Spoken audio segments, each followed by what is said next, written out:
Hello নমস্কার বন্ধুরা, আমি সুলেখা বলছি আর্য কিচেনের পক্ষ থেকে। আমি আজকে এমন একটা আইটেম বা রেসিপি নিয়ে এসেছি যেটা নাকি 12 মাস চলে, অনুষ্ঠান বাড়িতে চলে, যে কোনো অকেশানে চলে। সেই রকমই একটা রেসিপি নিয়ে এসে উপস্থিত হয়েছে আপনাদের সামনে। তার নাম হচ্ছে কাঁচা আমের চাটনি। এবং কাঁচা আম সবসময় বাজারে পাওয়া যায়, এখন যে কোনো সময় হয়তো ছোটো, কখনো বা বড়ো সিজনে একটু বড় পাওয়া যায়, আর অফ সিজনে একটু ছোট পাওয়া যায়। তো যাই হোক, আমি কাঁচা আম নিয়ে এসেছি বাজার থেকে, চাটনি করব এবং আপনাদের সামনে এবং আপনাদেরকে এটাকে আমি পরিবেশন করব বলে। তো চলুন বেশি কথা না বলে একটু এগিয়ে যাই। এই যে আম নিয়ে এসেছি, এই আমটাকে এবার আমি কাটবো। আমের এই বোটাটা এখানটা ছাড়িয়ে দেব, পিছনটাকে একটু কেটে নেব। এবার আমি এটাকে খোসাটাকে ছাড়াবো না, একদম এরকমভাবেই পুরো কাটবো।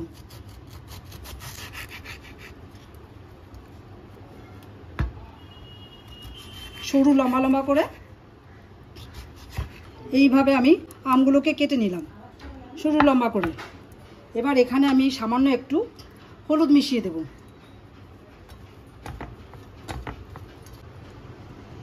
এখানে আমি 2 গ্লাস মতো জল দিয়ে দেব, আমটাকে একটু হালকা করে নরম করে বা ভাপিয়ে নেওয়ার জন্য। এবার এইদিকে আমি একটা আলাদা কড়াই বসিয়ে নিলাম।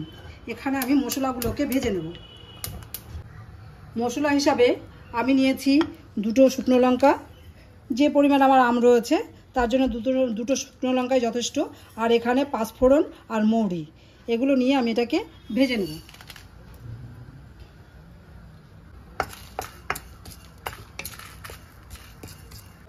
এদিকে আমার জলটা গরম হয়ে গেছে, এদিকে যেটা বসিয়েছিলাম ওখানে আমি এই আমগুলোকে দিয়ে দিচ্ছি।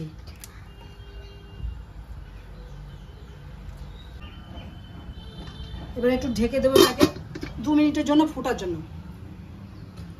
এদিকে আমার মশলাটা ভাজা হয়ে গেছে, একটা সেন্ট বেরোতে শুরু করেছে। এবার মশলাটাকে নামিয়ে নেব, যেহেতু আমার এটা হয়ে গেছে।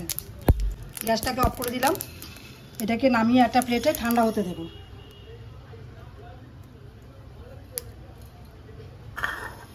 এই মশলাটাকে আমি গুঁড়ো করে নেব এই ফাঁকে।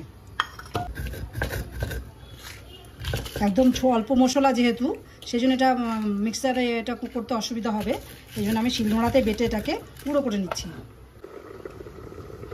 ঢাকনা দিয়ে রেখেছিলাম আমগুলো, দেখছি আমাদের আমগুলো ফুটে গেছে এবং হয়েও গেছে। এবার এই আমগুলোকে আমি তুলে নেব প্লেটে।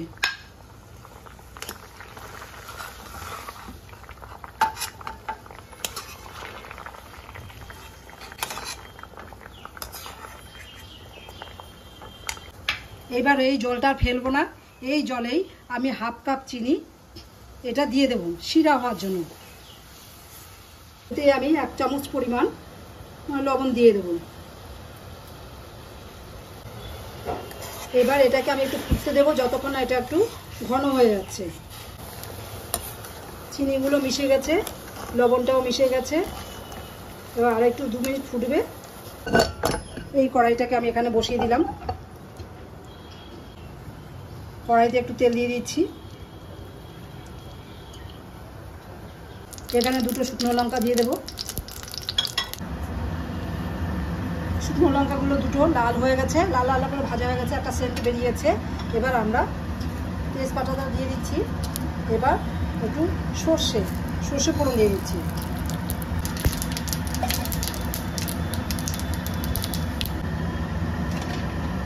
এই ফোড়নটাকে এবার আমি এই শিরার মধ্যে, শিরাটাও রেডি হয়ে গেছে, এই শিরার মধ্যে আমি ঢেলে দিলাম। ঢেলে এটাকে আমি একটু নেড়ে দেবো। খুব সুন্দর একটা সেন্ট বেরিয়েছে, চাটনি সেন্ট। এবার আমি এই আমগুলোকেও একে এক সব দিয়ে দেবো।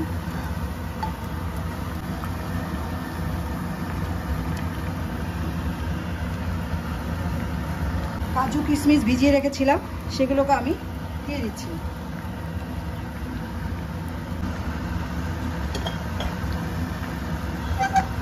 মিনিট ফুটতে দেবো এটাকে। এবার এর উপরে, এই চাটনির উপরে, এই যে আমি মশলাটা করে রেখেছিলাম, যে শুকনো লঙ্কা ভেজে, 5 ফোড়ন ভেজে সমস্ত গুঁড়ো করে নিয়েছি শিলনোড়াতে, এই গুঁড়োগুলোকে আমি এবার এখানে এই চাটনির উপরে ছড়িয়ে দেব।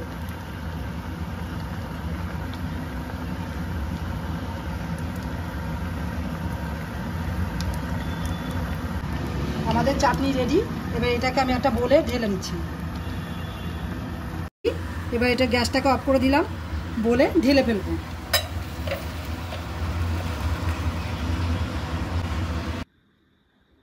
তো আমাদের চাটনি রেডি। টকে ঝালে মিষ্টিতে ভরা একটা অনন্য স্বাদে তৈরি হয়েছে এই চাটনি।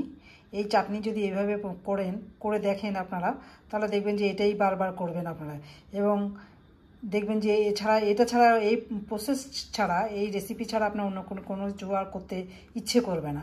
তো আপনারা কেমন খেলেন আমায় একটু জানিয়ে দেবেন, তাহলে আমি খুব খুশি হব। ধন্যবাদ।